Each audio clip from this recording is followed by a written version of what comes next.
नमस्कार। सत्यम शिवम सुंदरम जी के में आपका हार्दिक स्वागत है, अभिनंदन है।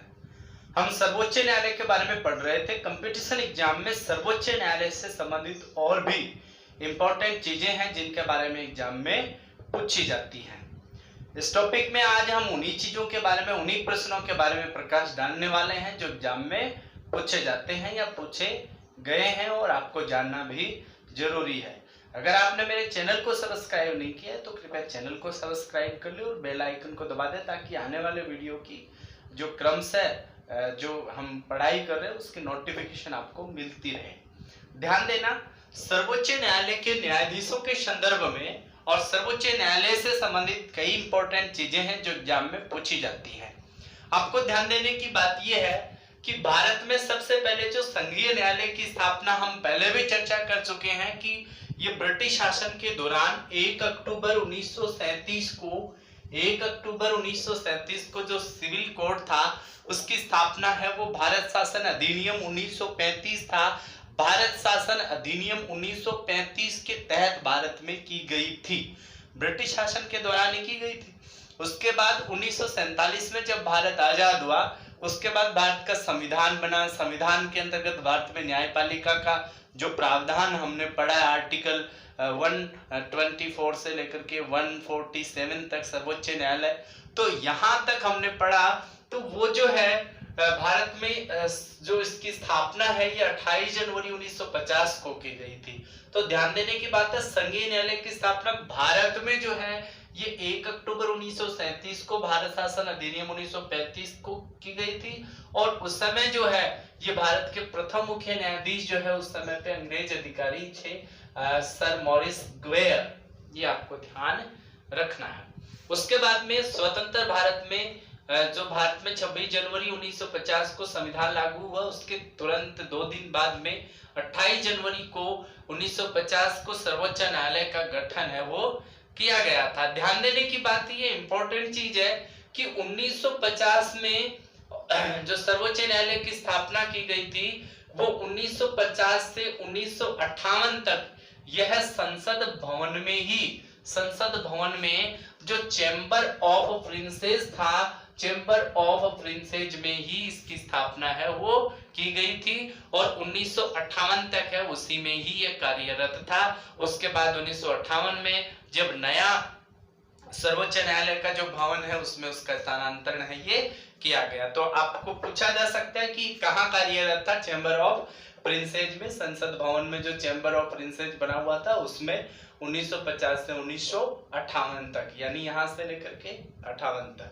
उसके बाद में हम बात करें कि सर्वोच्च न्यायालय है उसके मुख्य न्यायाधीश कौन थे, तो सर्वोच्च न्यायालय के जो तात्कालीन यानी प्रथम जो मुख्य न्यायाधीश थे वो थे हीरालाल जे कानिया।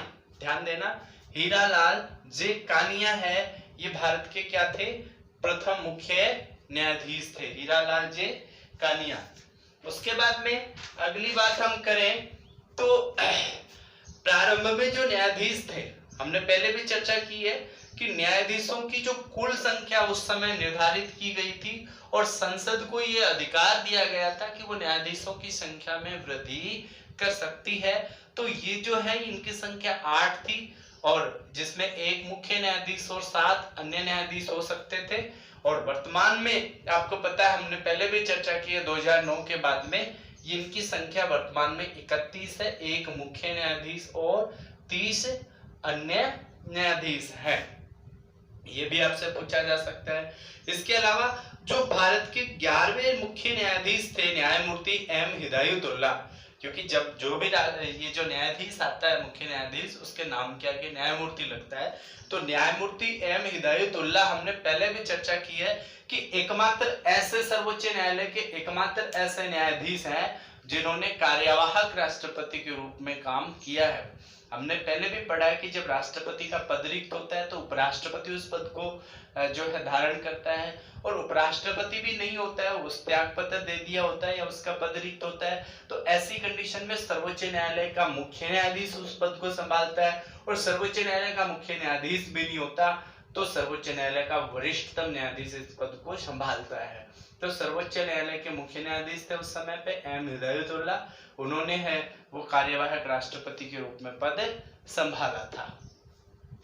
न्यायमूर्ति एम फातिमा बीबी, ध्यान रखना ये सर्वोच्च न्यायालय की प्रथम महिला न्यायाधीश है, न कि मुख्य न्यायाधीश। अब तक किसी भी महिला ने भारत के सर्वोच्च न्यायालय के मुख्य न्यायाधीश के रूप में काम नहीं किया है। ये सर्वोच्च न्यायालय की प्रथम महिला न्यायाधीश हैं। और इनके अलावा आप देखेंगे 5 महिलाएं और हैं जो सर्वोच्च न्यायालय की महिला न्यायाधीश बनी हुई हैं।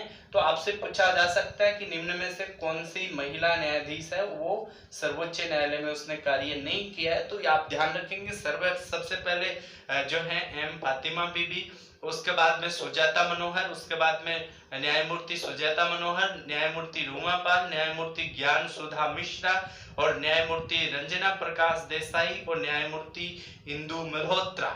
इनमें भी आपको 2 इंपॉर्टेंट चीजें हैं वो एग्जाम में पूछी जाती है कि जो चौथी महिला न्यायाधीश थी जिनका नाम है ज्ञान सुधा मिश्रा, ये पटना हाई कोर्ट की जज थी और पटना हाई कोर्ट के जो न्यायाधीश थे इनको उच्चतम न्यायालय यानी सुप्रीम कोर्ट की जज है वो बनाया गया। दूसरी बात हमने पढ़ा है कि सुप्रीम कोर्ट के जो न्यायाधीश बनने के लिए उसे क्या करना पड़ेगा, या तो 5 साल कहीं पे जज रहना पड़ेगा या फिर अगर वो जज नहीं है तो 10 साल उसको क्या करनी पड़ेगी, वकालत करनी पड़ेगी। वकालत लगातार किया हुआ है हाई कोर्ट या न्यायालय में। तो इन्होंने जो है ये अधिवक्ता इंदु मल्होत्रा है, ये ऐसी महिला न्यायाधीश है, प्रथम ऐसी महिला न्यायाधीश। ये जो न्यायाधीश थी, अब यहाँ एग्जाम में पूछा जा सकता है कि जो ये जो है एम फातिमा बीबी, ये जज से ही जज बनी थी, ये भी जज से ही जज बनी थी और ये भी जज से ही जज बनी थी, ये भी जज से जज बनी थी और ये भी।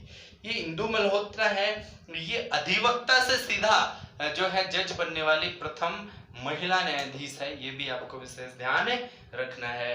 इनके अलावा उसके बाद अगली बात करें तो आपसे एग्जाम में पूछा जा सकता है कि ये जो सर्वोच्च न्यायालय के जो मुख्य न्यायाधीश हैं उन मुख्य न्यायाधीशों का सबसे लंबा कार्यकाल, क्योंकि कार्यकाल के संदर्भ में आपको पता है कि जो उनका जो कार्यकाल होता है ये 65 वर्ष की आयु होता है और इनकी निम्न जो आयु है, यानी ध्यान देना कि 65 वर्ष की आयु के बाद कोई जो है सर्वोच्च न्यायालय का जज नहीं बन सकता।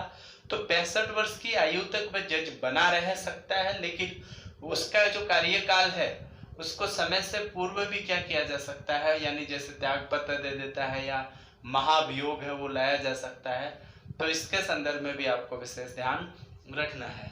तो सबसे लंबा जो कार्यकाल है, सबसे लंबा कार्यकाल वो वाईवी चंद्रचूड है। ध्यान रखना है ज्यादातर नाम वाईवी चंद्रचूड ही आता है, वैसे इनका पूरा नाम है वाई का यशवंत और वी का विष्णु।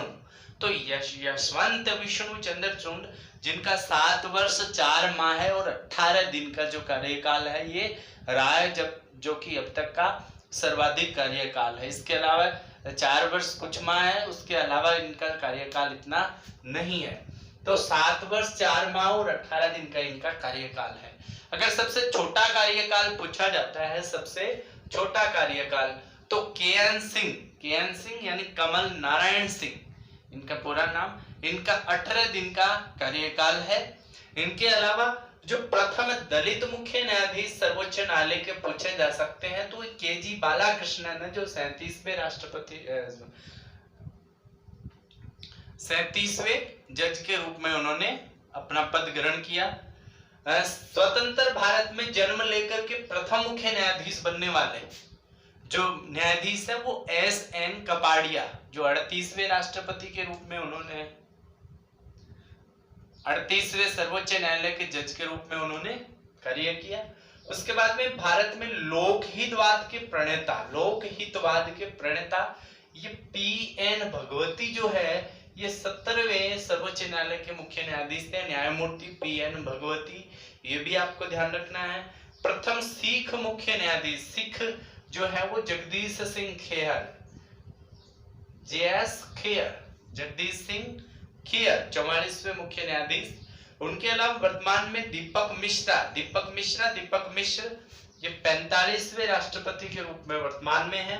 इसलिए पूछा जा सकता है कि कुल न्यायाधीशों की संख्या वर्तमान में कितने जो व्यक्ति हैं इन्होंने भारत के मुख्य न्यायाधीश का पद ग्रहण किया है, एक बात पुनः इसमें चर्चा करें तो जो मुख्य न्यायाधीश है वो अपने पद पे 65 वर्ष की आयु तक रह सकता है। जैसे मान लीजिए किसी को 64 वर्ष की आयु में बनाया है तो वो 65 वर्ष पूरा होने तक 1 साल तक ही अपना पद ग्रहण करेगा, उसके बाद में नए जो व्यक्ति है मुख्य न्यायाधीश है उसको पद पे बैठाया जाएगा। तो ऐसे कंडीशन में इनके जो है ये ध्यान रखना कि जो भारत में सर्वोच्च न्यायालय के मुख्य न्यायाधीश हैं वो अब तक 45 व्यक्ति है वो इस पद पे बैठ चुके हैं, इसका पद को ग्रहण कर चुके हैं, धारण कर चुके हैं, न्यायमूर्ति के रूप में कार्य कर चुके हैं। उसके अलावा हम और भी जो है इंपॉर्टेंट चीजों के बारे में चर्चा करेंगे। ये इंपॉर्टेंट चीजें हैं जो एग्जाम में पूछी गई हैं, आप इन्हें जरूर याद कीजिए और अन्य टॉपिकों के बारे में भी हम चर्चा करेंगे। धन्यवाद।